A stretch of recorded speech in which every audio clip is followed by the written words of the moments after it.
Both those of you who are here, those of you who are watching on the Quick Live, welcome. My name is Dr. Michelle DiMarzo. I'm Curator of Education and Academic Engagement in the Fairfield University Art Museum, and we are so pleased to have with us this evening Dr. Arturo Lindsay, whose work is on view as part of the exhibition Sacred Space, a Brandywine Workshop and Archives print exhibition in the Walsh Gallery. If you haven't seen the show yet, please do visit. It's open Tuesday through Thursday from 11 a.m. to 4 p.m. We have extended hours until 8 p.m. every Thursday evening. And in fact, this very Thursday, we will be back in the Kelly Theater at 5 p.m. to welcome a different speaker talking about this awesome exhibition, Halima Taha. She's not an artist like Arturo is, but she's an independent curator and art writer. She serves on Brandywine's advisory board, and she's going to be giving a little bit more history and context into what the Brandywine Workshop is, has been, will be. So please join us again on Thursday evening. 2 awesome events for the show in 1 week. And just like tonight, that event is going to be both live streamed and recorded. And I'd also like to thank our faculty colleagues here at Fairfield who helped make Dr. Lindsay's visit possible, the Visual Performing Arts Department, the programs in Black Studies, and Latinx, Latin American, and Caribbean Studies. So thank you to our faculty colleagues. Our guest tonight, Dr. Arturo Lindsay, is an artist, scholar, and educator. He's a native of Colón, a seaport city on the Caribbean coast of the Republic of Panama. At 12 years of age, he migrated to the United States with his family and settled in Brooklyn, which he told me today is always his true home in the United States. He holds a Doctor of Fine Arts degree from the New York Academy of Art, a Doctor of Arts degree with a concentration in contemporary art theory and practice from NYU, and a Master of Fine Arts degree from the University of Massachusetts Amherst. Dr. Lindsay is Professor Emeritus of Art at Spelman College in Atlanta, where his art and scholarly practices were informed by his research conducted in the African diaspora. His interest focused on the presence of African spiritual and aesthetic retentions, rediscoveries, and reinventions in the diaspora. As an artist, he used ethnographic research methods to uncover ways in which people order their lives and construct their cultural identities. His research findings have manifested in works of art, scholarly articles, essays, lectures, videos, and films.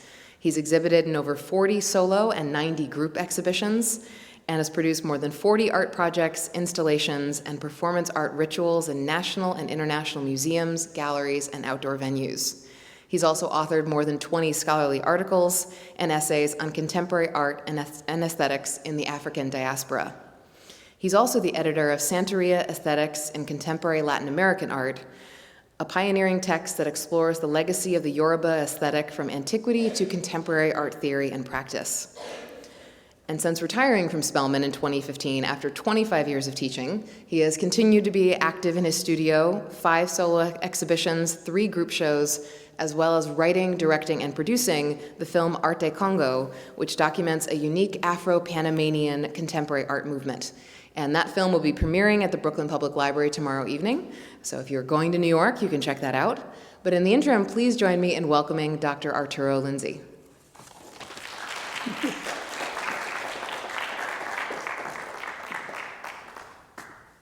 Thank you very much, Michelle. And good afternoon to all of you that have met, this whole big crowd that came here. I'm told that the rest of you guys the rest of your comrades, are at home looking at this online. So they say. I teach for many years. I know students. Okay. All right. I would like to preface my talk this evening by expressing my sincere gratitude to God and all the angels and archangels that have been visiting with me throughout my life, and it brought me this far. I also want to do a special thanks. I've not done this before, but I've been thinking a lot, as we've seen some changes that are happening in our society where affirmative action is being knocked down. Without affirmative action, I would not be standing here today, with you. And as a matter of fact, without affirmative action, probably many of your professors will not be as well. I ended up going to college because I could run fast. I ran track. And I come from that period of time when you either had to be very accurate putting that basketball in the rim or being able to knock somebody down on the football field, et cetera. And we did not have those kinds of privileges. So when I got started at Central Connecticut State College up the street from you guys, any black and brown person, I would say 90% of black and brown people that were on campus were athletes. So the change has happened, and then it's going back again. I just wanted to make sure I said something about that, because as I walk around your campus and I'm seeing that there's a need for more diversity. Because with diversity, you have a more informed, you end up having a more informed opinion on things because you have different points of view. So I feel really very sorry, for blonde, blue-eyed, privileged white males, if they're not encountering, black and brown males and females. So much for my position on this, but you didn't come to hear that. You came to talk about art. So anyway, I also want to give a special thanks to Michelle DeMarzo and Heather Coleman, as well as the director of the museum, Kara Weber, for extending an invitation and getting me here today. So I thank you guys, very much, and it's been wonderful being here so far. Lastly, I want to say something special for my brother, Jorge Cito Lindsay. He turned 80 a few days ago, and my brother has always been a champion in my life. I mean, certainly affirmative action, all those kinds of things are important, but to have somebody, especially somebody in your family, that is always praising you, is always supporting you, is always moving you, is absolutely important. And my brother now lives in a nursing home in Charleston, South Carolina, and I wanted to make sure that I gave a shout out to him. So much for my beginnings. The talk this evening is going to be broken down into 3 segments. First, on Oriki, for Elegua, then my lecture notes, and lastly, I'm going to talk about my current work. So here's the Oriki. An Oriki is a praise song done in the Yoruba tradition, where you praise, someone, and in this case, I'm praising Elegua. Elegua is the Orisha that opened doors, okay? Elegua, abre la puerta que ya comienza, Elegua. Niño divino, guardián de la encrucijada, Elegua, ábreme la puerta, por favor. Elegua, tú eres el único que puede tirar una piedra ayer y pegar a un enemigo mañana. Elegua, you're the guardian of the crossroad. Elegua, divine child. You're the only one that could throw a rock yesterday and hit your enemy tomorrow.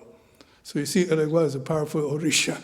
And so I don't want to start anything unless that Orisha is on my side and I've praised him. Okay, so let's start moving along now. Let's get into the talk. To see is to know. But how can we know the unseen, the histories, the stories, the names of the undocumented, the devalued members of our society, los desaparecidos, the ones that have disappeared? I asked myself that question late one evening as I looked at the sun set in. I'm going to get accustomed to this in a minute. I asked myself that question late one evening as I looked at the sun setting over the hills on the northern side of Bahia de Portobelo, the Portobelo Bay. Taller Portobelo is at sunset one evening in early 1998, while resting in my favorite hammock at Taller Portobelo, the Portobelo workshop, that the Children of Middle Passage project materialized in my mind as a response to that provocative question that I was raising ahead. The people of Portobelo live in a magically real community that is reminiscent of Macondo, the fictional village of Gabriel Garcia Marquez's novel, 100 Years of Solitude. And Portobelo, as you can see,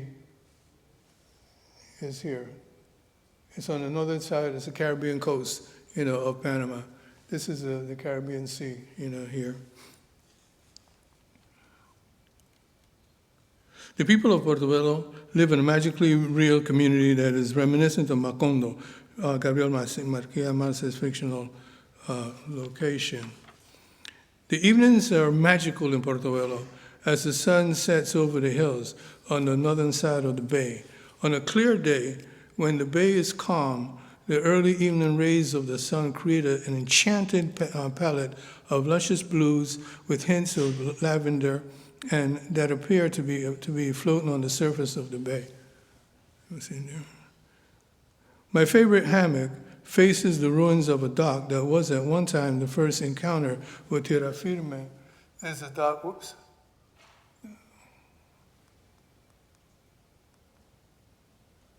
The dock I'm referencing is over here.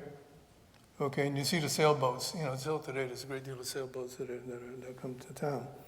Okay, my favorite hammock faces the ruins of an old dock that was at one time the first encounter with tierra firme that many weary, tired African feet, enslaved feet, whose journey began months earlier in Africa.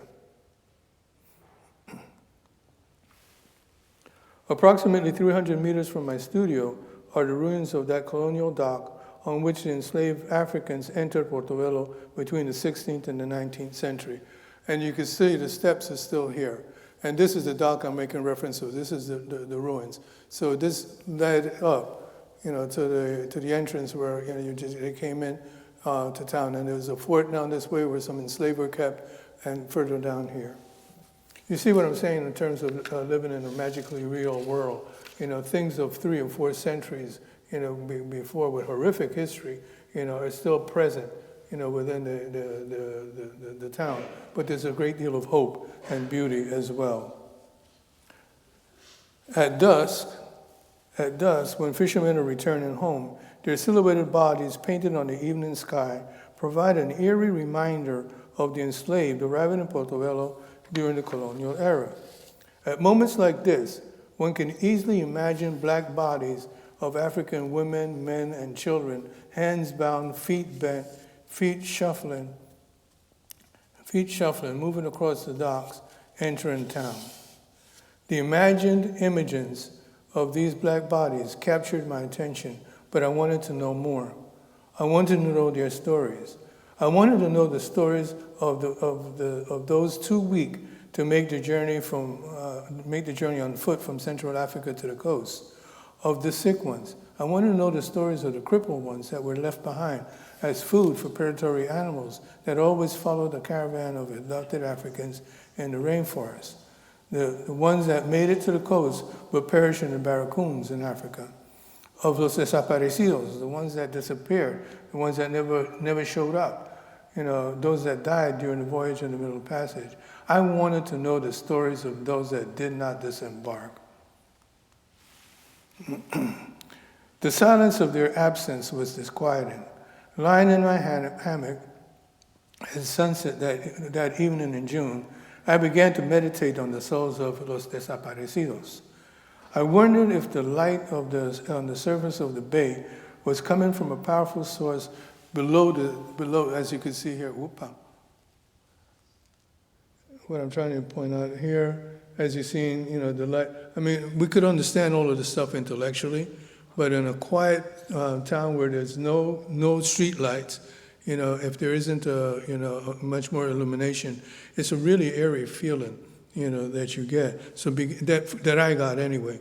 So I began to wonder, I began to feel, because I had all these questions in my mind.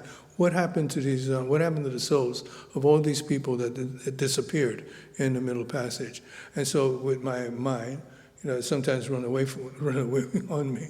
I began to wonder, where did the souls go? And as I'm looking at this scene, I begin to wonder, could that be those souls? Could it be the souls that are at the bottom, of the bay that rise at night and rise at sunset? So these are questions that I'm asking myself as an artist, as I move forward. I also wondered if what I was witnessing was African spirit beings ascending.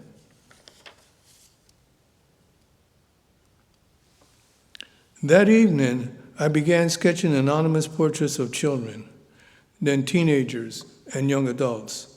I was trying to imagine the faces of the innocent victims that perished at sea. I returned to drawing the next day, and my favorites. I returned to drawing the next day, and my drawing sessions attracted neighborhood children who began to guess the identity of the subjects and by drawings. Ese parece Jerónimo. That one resembles Jerónimo. Mentira, lie, no way. No, parece a tattoo. No, it resembles tattoo. Tattoo. el amigo de Gustavo, Tatu, Gustavo's friend. Que va, whatever. Their guessing game made me realize that my drawings were probably not as anonymous as I first thought. My faces were informed by the faces of the children and the young adults I saw every day in my neighborhood, or the neighborhood that surrounded my studio. It dawned on me that since the children of Portobello are descendants of the enslaved that were on those ships, maybe I was capturing phenotypic resemblances of their ancestors. And if that is true, then I must also be capturing phenotypic resemblances of relatives of their immediate ancestors. I wondered if the faces in my sketchbook were los desaparecidos, silently looking back at me as I drew. These two images, Umar of Segu and Oni of Lagos, these drawings lead a series of These drawings led to a series of lithographs that I titled "The Children of the Middle Passage," which were published at Brandywine Printmaking Workshop in Philadelphia. While I was pleased with the prints, I was still unsettled. I did not know the stories of their lives, the lives behind those faces. In order to erase their anonymity, I assigned traditional African names and villages to each portrait. These prints of Omar and Oni are in the exhibition in the museum. The rest of the suite include Minka of Kumasi, Anje of Ijesu, Tukwase of Oyo, Iyabo of Wamba, Kanza of Kwango, and Ile of Ile-Ife, Ibara of Nganya, Jehide of Iu. Basically, by finding traditional names and in the village that name may come from, I was guessing, since millions of people were taken, it is definitely possible that a Babatunde from Lagos, would have been on that boat, because Babatunde is a very popular name among the Yoruba. Babatunde is a name that's given to a child, that's born after an elder passed. And Babatunde is son of is a child that was born, in that lineage. And Lagos is in an area where the Yoruba, are believed. So anyway, by giving those names, I was beginning to do something with these kids. I wanted to erase anonymity. I wanted to erase erasure. It was a heck of a job, a task, a challenge that I was giving myself. Now I could see them, but still I did not know them. The thought of the desaparecidos rested heavy on my mind, so I began to research the infamous African slave trade.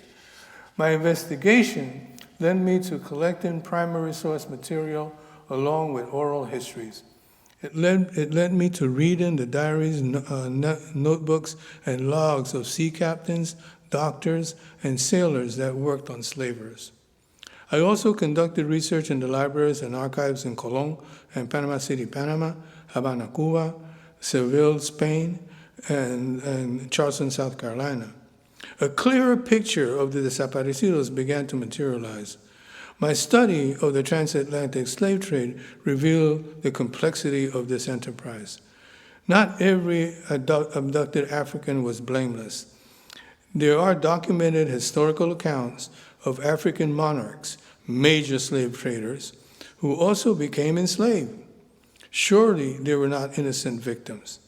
I imagine that petty jealousies, revenge, greed, avarice, and a host of other human frailties fed the trade as neighbors, former friends, and jilted lovers were enticed by the prospect of earning their 30 pieces of silver, sold each other into bondage. It is clear, however, that the abducted children, teenagers, and young adults were powerless. They became the real innocent victims of this enterprise. Innocence, therefore, became the criteria for inclusion into this body of work that I was creating. Innocence became like a litmus test, as I began to look and think about who I wanted to represent, in this body of work that I was doing. The project was growing, and I felt it necessary to engage another artist, a poet. I wanted to collaborate with a poetic voice to retrieve their stories and hear their voices. Providence guided me to the poet Opal Moore. While Opal and I were colleagues at Spelman College in Atlanta and had exchanged courtesies, smiles, and brief salutations at faculty meetings, I did not know her, nor had I read any of her poetry. That said, I had a gut feeling that Opal had the key that could unlock the stories of the children that were appearing in my drawings.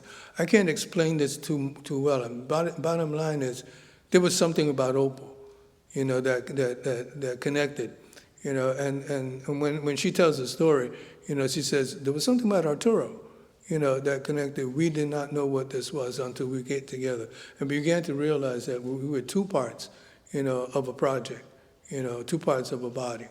Later on, we started collaborating with Joe Jennings, a saxophonist, and then became three of us. So there was three of us then that were making, work together. Let me not get off too far on a tangent. Anyway, Providence guided me to Opal Moore, and she was my colleague, but I did not know her, nor had I even read her poetry. That said, I had that gut feeling that Opal had the key to the stories that the children who were appearing in my drawings. To that end, I invited her, Opal that is, to my studio and gave her a complete suite of the Brandywine prints, saying, Opal, please live with them and see if they will tell you their stories. She took the prints and went away. Through the rituals of imagining, seeking, seeing, and imaging that is art, the children began to reveal fragmented stories of their lives in Africa. And Opal turned their stories into poetry. The children told her about slave catchers arriving in the village of Indir, while the men were far away in the fields. They told her, and this is a very true story, by the way, they told her of a story of the mothers gathering the children in one big house and setting it afire to avoid capture. They told Opal that the mothers helped one girl escape to tell their story in song. They told her that the children who sing their songs sweetly, and they told Opal songs of death that are as soothing as a lullaby. Now the sweet, sweet spirits will come, but you must close your eyes. Spirits of children form the first order in the hierarchy of angels. Spirits of children are fish in the tears of the newly born. Spirits of children turn up their faces indigo, their blue faces color eternity. Their crying makes a hunger music of new joy. Spirits of children are the first natural law, last invention of power. Souls of children are easy angels, worth their weight in gold. What you're looking at this slide, this is a performance piece, and my performances are called performance art rituals because they have a kind of a ritualistic side to them.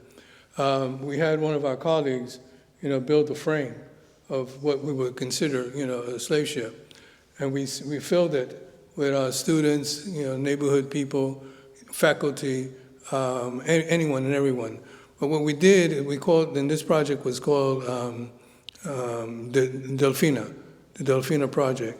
And in my research, I come across the boat Delfina, and I realized that the Delfina left Africa, I think, with something like 300, souls, 300 Africans on there, but arrived in Rio de Janeiro with only like, I think it was 30%, had perished at sea. I can remember the numbers, very clearly.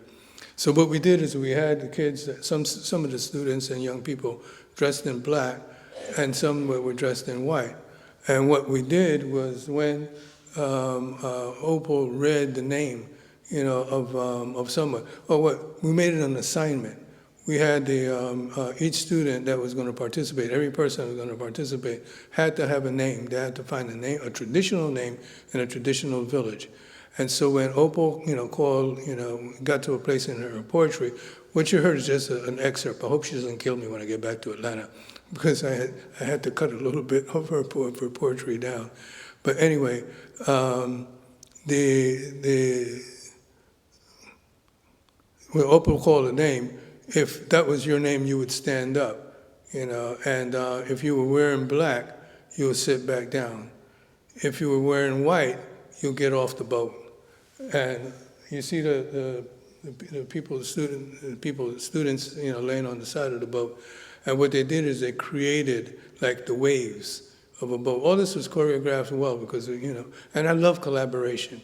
There's a choreographer, at Spelman that is a dear friend, and we were teaching together, and so we decided to work together. She decided to join our project. So that's what this was about. And we took this particular work, and let me just might as well read this to you. Opal and I began a collaboration that allowed us to see the faces and hear the voices of the children that others wish to erase. Through art, we told their stories in Atlanta, in Portobello, and Panama City, Panama, in New York, on Gorée Island in Senegal, in Bellagio, Italy, and in 7 cities in Germany. Opal was a Fulbrighter in Germany, and the State Department had invited her to come back to do a project, so do whatever project you want to do. And Opal, with the good heart that she has, says, well, I'll come if you bring Arturo. So who's he? But I was a Fulbrighter also. And so she told them about the project. And so we didn't do the project when we got there, but we visited 7 cities. And in each city, Opal would read poetry, and I would shoot up slides. You will see some of the children little passage slides that I have, for them. But the thing that was really interesting, and it started in the first city, which was Berlin. We get through this presentation with poetry, and slides, and the very first question is, and where's the musician? Where's Joe? We're like, oh dang. So the issue is we just had 2 of us, right? But what we have decided is that, and we've done this with Joe in other places as well. So can you imagine, Opal reading poetry, you're looking at the slides, and Joe on that horn, and unfortunately I don't have a clip for that. I didn't want to go way over time, which I'm probably doing at about now by ad-libbing. So anyway, we were told that their stories sometimes together and at times in separate presentations. Notably, however, we were able to defy the anonymity to which children were relegated.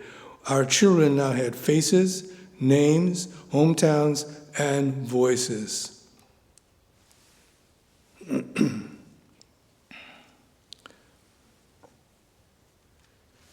This is Gorée Island. In 2004, Opal and I were granted a United Negro College Fund Award to attend a seminar headed by Nobel Prize winner, the Nigerian author Wole Soyinka, on Gorée Island, off the coast of Dakar, Senegal. While on Gorée, Opal worked on poetry, and I was taking pictures of the children in Gorée. I took photos of children that later appeared in prints. Aren't these faces lovely? I mean, the children of Gorée, they got such beautiful faces. But then again, the children of anywhere have such beautiful faces. And that's the thing that really gets me, as an artist, and what I try to bring. And not necessarily just bringing their faces, but bringing the beauty, that one feels and seeing the ashe that a child can bring to you. All right, so this is where I turned them into prints. These digital prints are in a series of 10. I love this little guy here. I love the way that looked. The other thing that I also found very interesting, in the work, and you can see them in some of my work, is the gaze, the eyes, of the kids, their smiles and their eyes.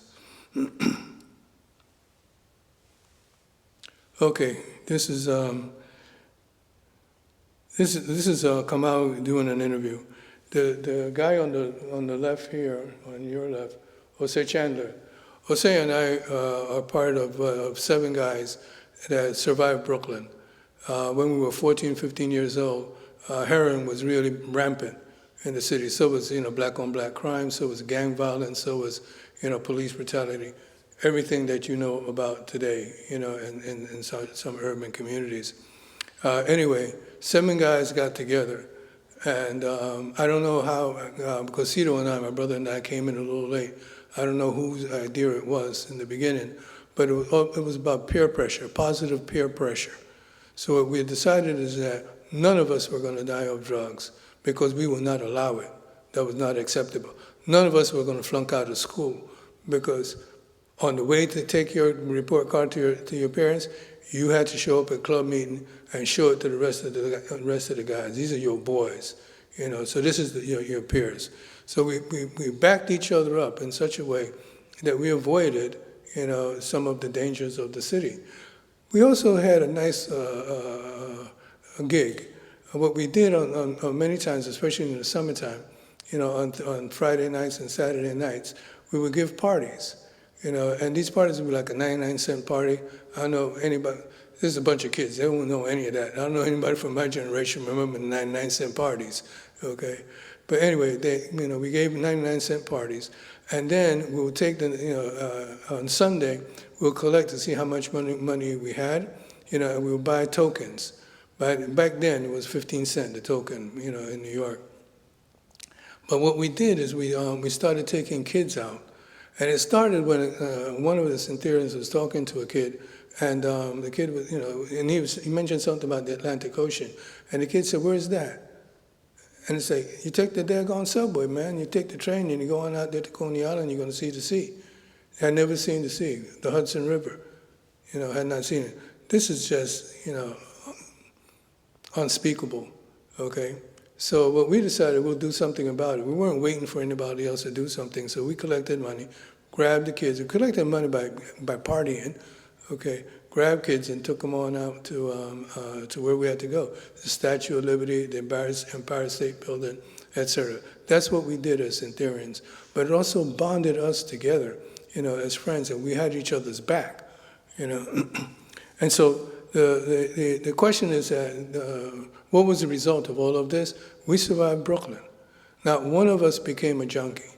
Not one of us died, on the street, through some violent act, okay?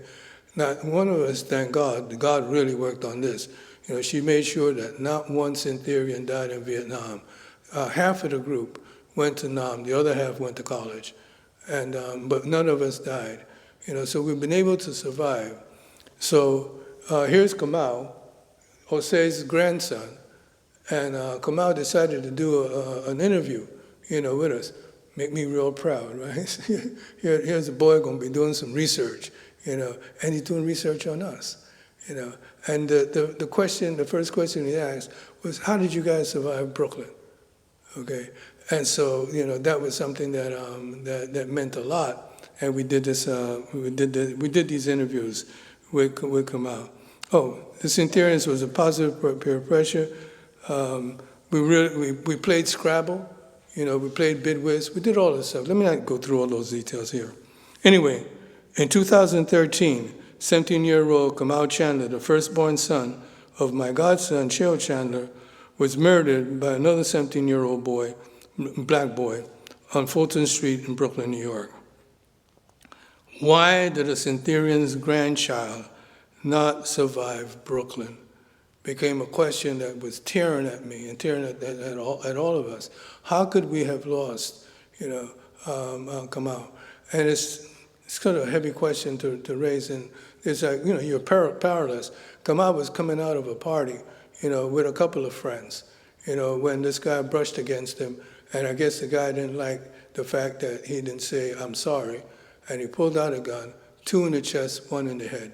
Kamau was down. Now, mind you, Kamau was a senior, had just gotten a scholarship offer for academics to a good Catholic school, Notre Dame. Okay, not for sports like I had to get. but for academics, right? And so here he dies on the street. So what happens to also the other kid? He's going to be going to the joint, So that's another kid, another black child that's getting lost, and another black family, that is lost. Neither one would grow up to be an elder. Anyway, like so many people, I was becoming jaded. I was becoming numb to the news of another black child dying on the streets of our nation as victims of police brutality and black-on-black crime. The international news wasn't any better. News of the deaths of suicide bombers as young as 8 years old entered my living room at supper time and my bedroom at nighttime. So too did the children of the favelas of Brazil and the slums of my hometown in Colón, Panama. I could not make sense of these violent deaths. I needed to conceive another narrative. I wanted to envision a peaceful, positive, and purposeful destiny for those souls after such a horrific, end to their young lives. So I began asking, where does the soul of a murdered black child go to rest? The answer once again came from Opal. In naming our project, Opal argued that we should eliminate the article "the" in the title, since "the" suggests a specific group of children and a specific historical event. So rather than "the children of the Middle Passage," we retitled the project "Children of Middle Passage."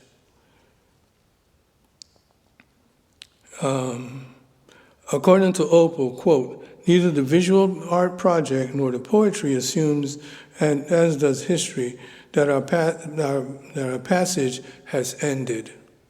That was a really heavy statement when she said that, to think that we're still in Middle Passage. And she goes on to say, in fact, Arturo, she said, the journey continues. Our children are still in Middle Passage.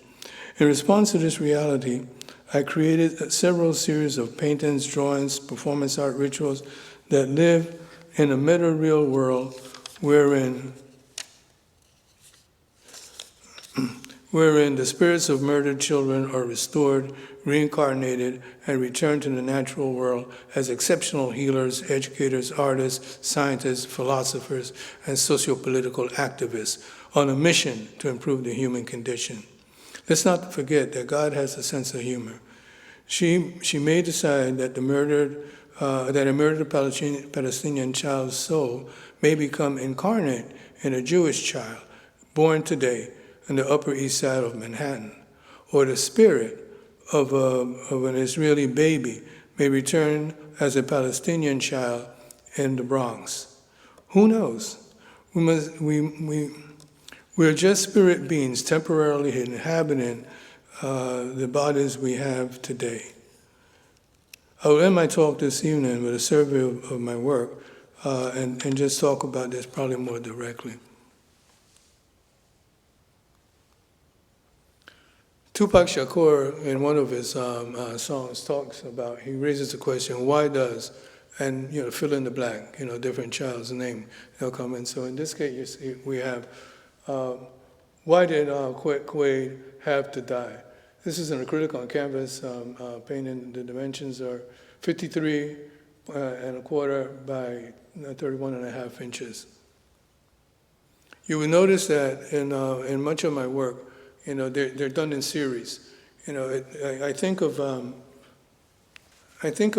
my work sometimes, as I think of what I do, as similar to like a book of poetry, and each chapter may have a series of of poems, in that. So it's a way for me that I would like to say that's the way I intentionally organize them, but hell no. I just make the stuff and then I look back later and go, ooh, that's what I did. So this is what you're looking at. I'll have to get on the side here to see this a little bit better. When the thing that what I also do in my work, is that there's an aesthetic of accumulation that I see when I was studying African art, which I continue to do. And a lot of African objects, they're constantly adding things to it, and not just the artist that creates the original work, but the person that owns the work, will begin adding things, to it. Ibeji dolls, that's taking things away. The Ibeji dolls are given as twins. The Ibejis are twins. I'm a Baba Ibeji. I'm father of twins. I have twin sons. And in Yoruba tradition, when one of the children die, you get an Ibeji that is made, and you treat that Ibeji as a child. So when time comes to eat, you take a handful of food and rub it on the face, of the Ibeji.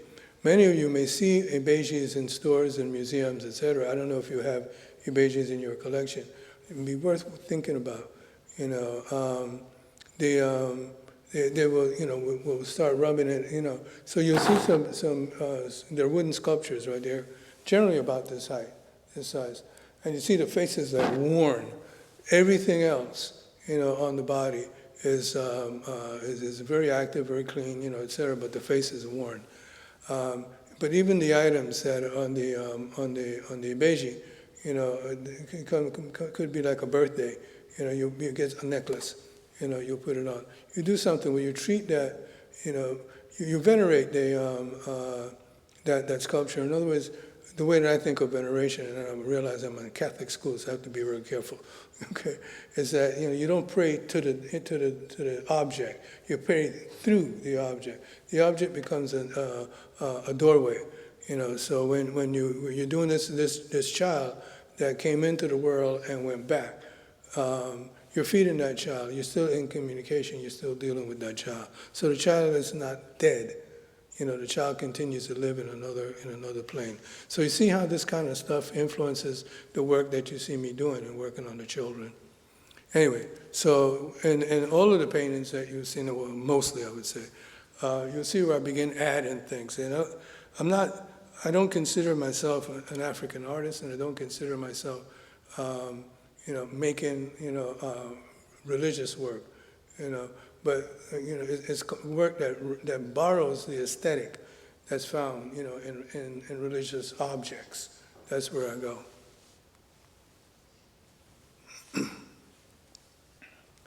And so in this case here, we have. I already showed the Quaid, right? And I love this one here. This is for Bernita, And in doing this painting, the idea of the key. When you look at this. This key here, it's just a normal, average, you don't use them today anyway, the thieves have gotten much better. But when we were growing up in Panama, that was the key to the door. Now, we left Panama, and my father collects stuff, okay? I don't want to call him a junk man, but Papi, he would collect stuff. I was over visiting him one day, and we're going through one bottle. He told me that, there was some screws or something. I said, go check that bottle over there. And then I pull up this, what do they call it? Key. You guys know that this key, it's not a master key. Well, it is a master key because it could open, anyway. So I run into it. I say, Papi, where's this key from? What door, because I was trying to tell him to get rid of stuff. What door does it open? He said, oh no, that's for 13,200. 13,200, 13,200 was a building, was the house, the apartment that I grew up in from a baby, all right? So my father had just kept it. So what I decided, I wasn't going to use that key because that key really, connected us to Panama still. But I, got a skeleton key. Geez, why didn't somebody tell me? You guys are not listening. You see, that's the difference between being I forgot this. This is New England. Like back there in the South, that's one of the things. Listen, I still love New York, and I'm still a New Yorker, and people talk about where you come from, Atlanta. Oh, hell no, I live in Atlanta. I come from Brooklyn, and I come from Panama. So anyway, I'm ranking on you right now. I forgot what I was doing. What I'm saying is that when I get to the South, and a speaker, comes in and says, "Good afternoon." Everybody says, "Good afternoon." And even Latinos, buenas noche, So give me a little call and response here, man. Give me some, especially for all those empty seats, which we don't want the other people to know, right? And we're not going to let the other people that are online know what's going to happen after this, right? Anyway. So that's how that key came on, that 13,200. But it's about part of the notion of accumulation, of adding things. The work is never finished. You continue to add.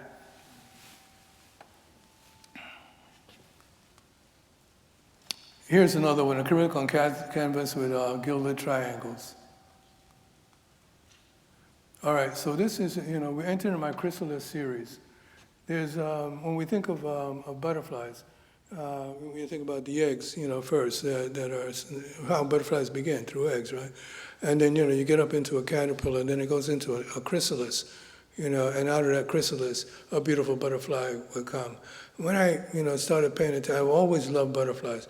In Panama, the word Panama, there's a question as to whether it means many butterflies or many birds.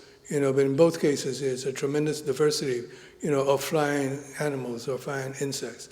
And it's that beauty and the colors, that I found in the colors. When I was a kid, I was always fascinated. And they get on your finger, and they will visit with you for a while, okay? And they don't sting. So that's an important factor. But so anyway, when I thought about the chrysalis, and I said, what's happening in the cocoon when this thing is, it's not dead, it's coming to life, So that's why, see, I needed to have a story, I needed to have a story so that I could better deal with this kid having shot Kamau. I didn't want my last memory of Kamau as like some young black kid laying on the streets of Brooklyn, on Fulton Street to be exact, with blood oozing. No, I had to have a difference. So the chrysalis series began. And these are 3 chrysalis. When I think I'm listening to the radio, because sometimes, well, the very first thing I do in the morning is I turn on NPR. I'm an NPR junkie, and so, on this one particular day, there was some event that occurred and 3 kids got shot, So my 3 chrysalis. And then they continue.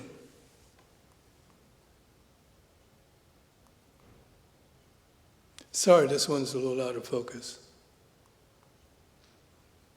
Now, this is the entrada, the entrance. So there's a series, so I should point out here, you're going to see a lot of this, in the work. And what it is like, iconography, that does not necessarily have a meaning. Every once in a while, I'll stick something, in there that has some kind of meaning, some kind of significance, But when I think about, the soul that it is traveling, to where we don't know yet, okay? It's like, you need to have some directions, so I will put the directions, and then there's a portal, to go through. So in the land of the ancestors, it becomes the next body of work. And this is a body that I'd done a couple of pieces in and I skipped over and went into some other work. But in the land of the ancestors is the body of work that's waiting for me in the studio. This one is 13,200 that I mentioned to you before. And that building is tremendously significant, to me, because I met my friend Tony, who was sitting up front here. Tony and I met each other when we were about 7 years old on that same building, 13,200. And earlier this year, we had reconnected after many years of being in different places, in different spaces, married to different people, et cetera. And so what I thought about this, and I just want you to know is that as an artist, I may be working on one thing, but I'm not a banker. It doesn't have to be, the bank doesn't have to balance out. The sheet don't have to balance out. So while I'm working on something, I thought, oh man, Tony has come back into my life and I'm coming back into Tony's life. Let's go back to 13,200. So this one, I'm not even sure it really belongs in this series, but I wanted to show it to you anyway. And since Tony was here, she was kind enough to, come up, with me to visit with you guys. I decided I'm going to put the slide up. Okay. So I'm showing you what the artists tend never to do, show you my studio, show you what's happening. And I'm doing this also because it's going to compel me. When I get back to Atlanta, and I look at this painting, this painting is going to go, and so where were you?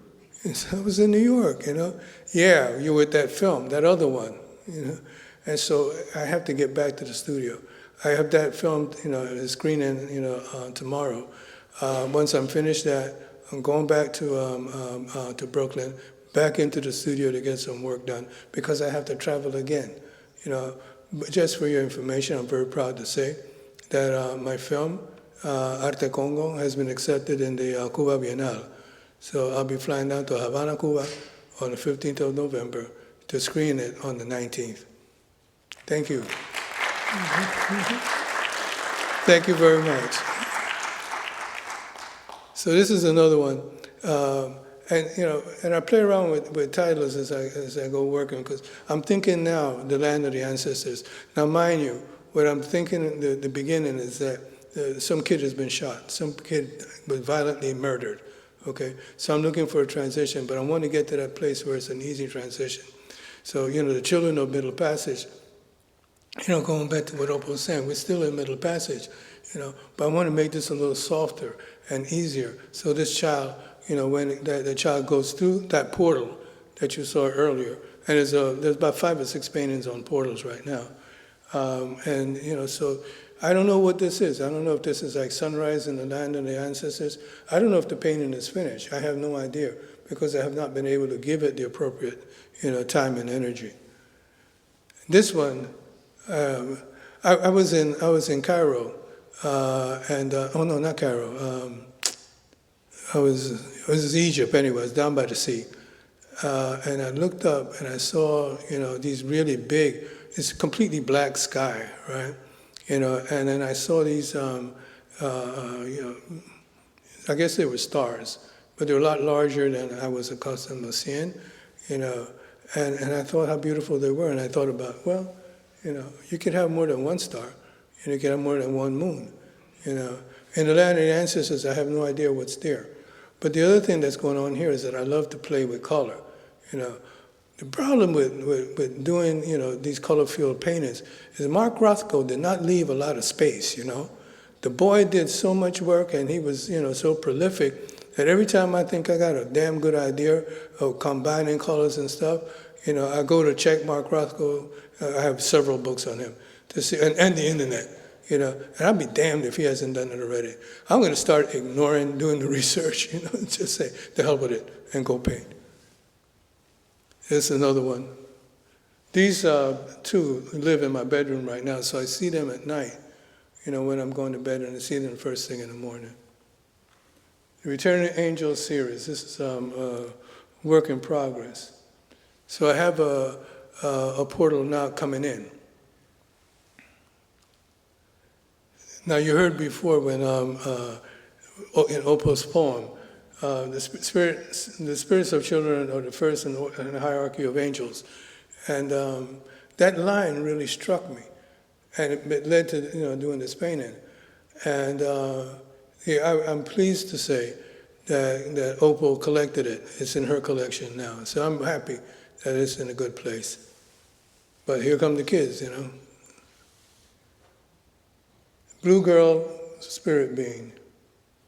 Smiling angel returning. I'm not great on titles. My friend Sandra Leta in Panama, she usually looks at my work and goes, Arturo, esto es lo que esto es, This is what it is. Okay.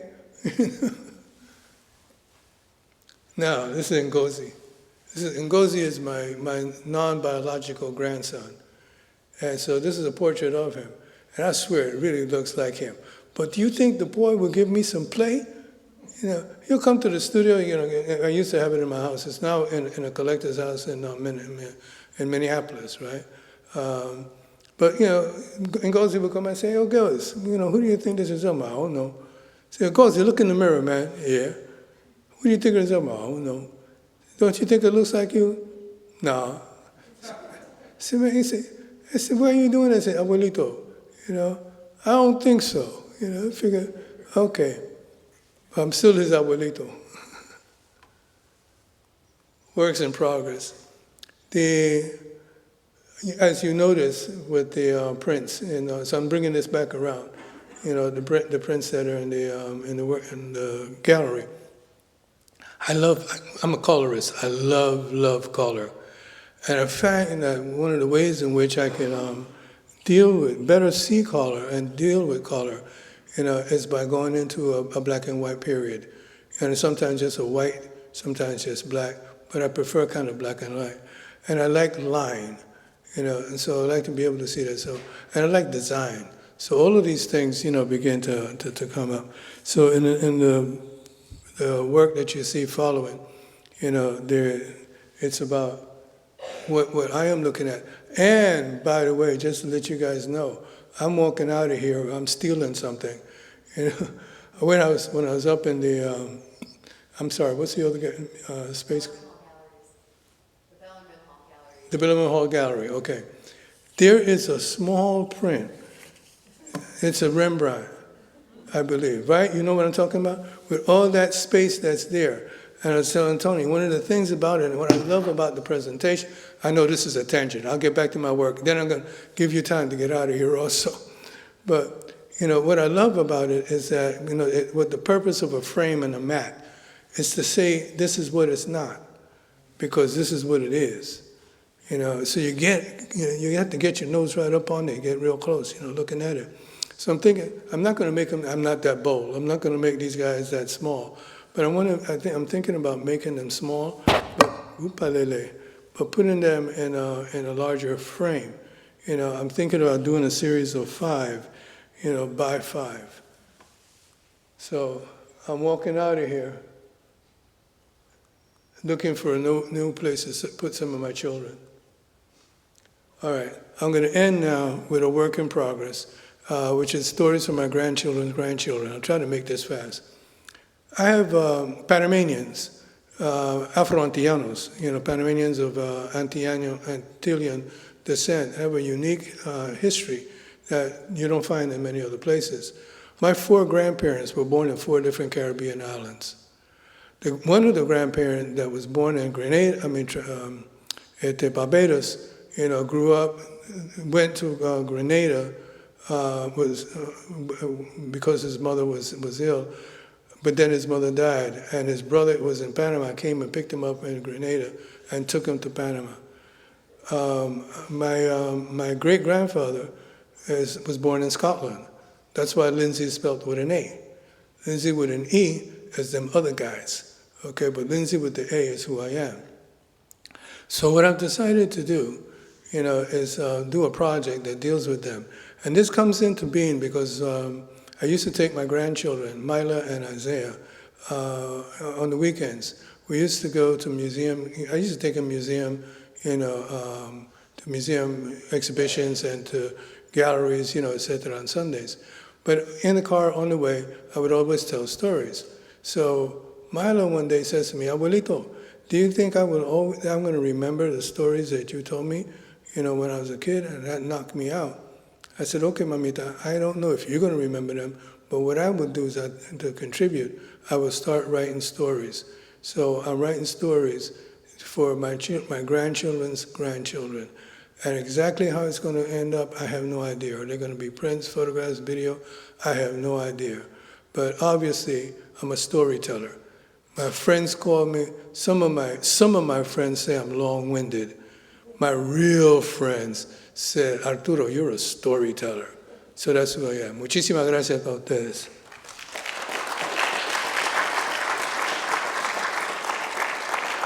Thank you so much, Arturo. I just wanted to say that someone who's watching on the live chat, perhaps one of those students you were looking for, wanted to say what an inspiring story you were sharing about Kamal. And I think we have time for maybe 1 or 2 questions, if anyone has one. Carrie, do you have one? Oh, thank you. I do have a question because I was really struck. I've looked at the prints in the gallery for months now, and I had not noticed the shape of the children's just the shape of, I'll call it their bodies, and you put up the slide of the first chrysalis piece, and I was like, oh my gosh, it looks like a chrysalis to me. Yeah.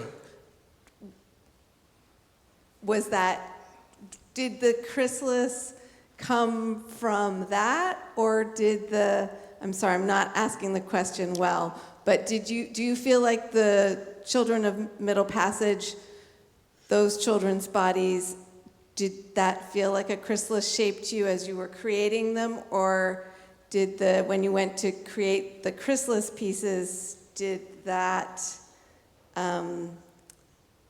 it all come together there did it amplify then as chrysalis? Does that make sense? The answer is yes. Thank you. Thank you. No, wait a minute. Let me be serious. There was a river I had to cross, and the faces were easy. I got the faces, but what do you do with the bodies? Became the next question. And I decided I didn't necessarily want to be dealing with the bodies, but I wanted to make the face, something that was recognizable as having been human or is human, etc. But then, with the body, it goes into this black. But then what that did also, that it would open up a space for eternity, for me. So I went, I kind of like that. So I would get away from doing anything else, with it.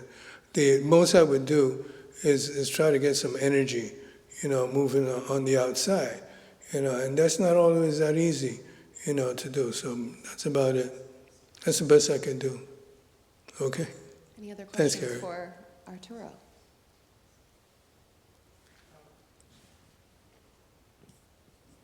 Thank you for coming. Could you unpack, I think the poet's name was Opal, is that correct? Opal Moore. Could you say more about how she said that we're still in the Middle Passage?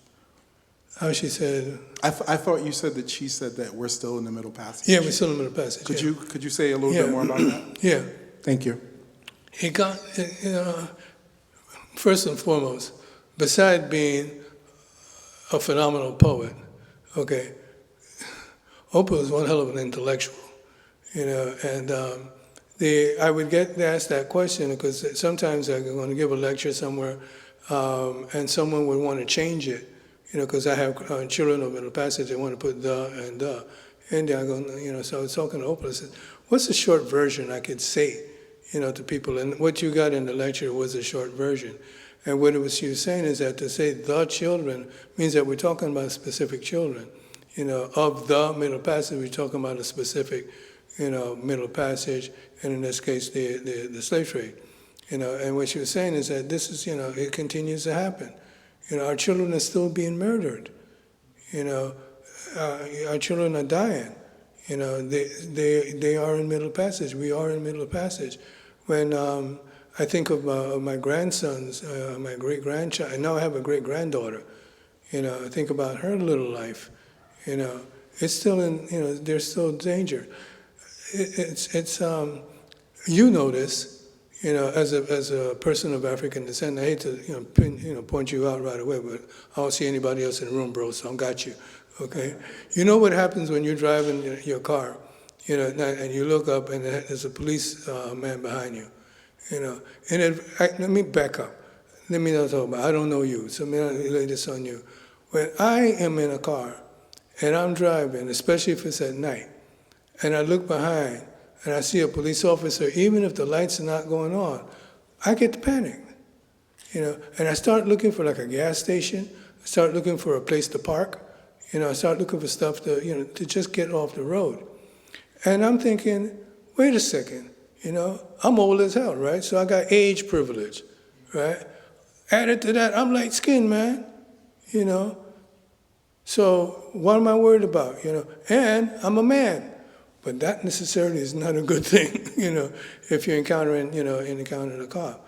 So the fact that we're still living with that, with PTSD, that soldiers deal with, and people that have been invaded, you know, I think it's still happening, you know, and so doing something about it becomes important. For me, I can't go out there and do Superman thing, da-da-da, you know, and stop bullets, right? But what I can, in my little meager way, you know, is dream and think and dream about, you know, if once it happens, how to make that journey more peaceful and for that child. If I can't stop the bullet, then let me just try to help envision, you know, another way to go. That's the best I could do, man. You're welcome. Thank you, Arturo. And please join me in thanking Dr. Lindsay for that incredible talk. Thank you. I thank you guys very much.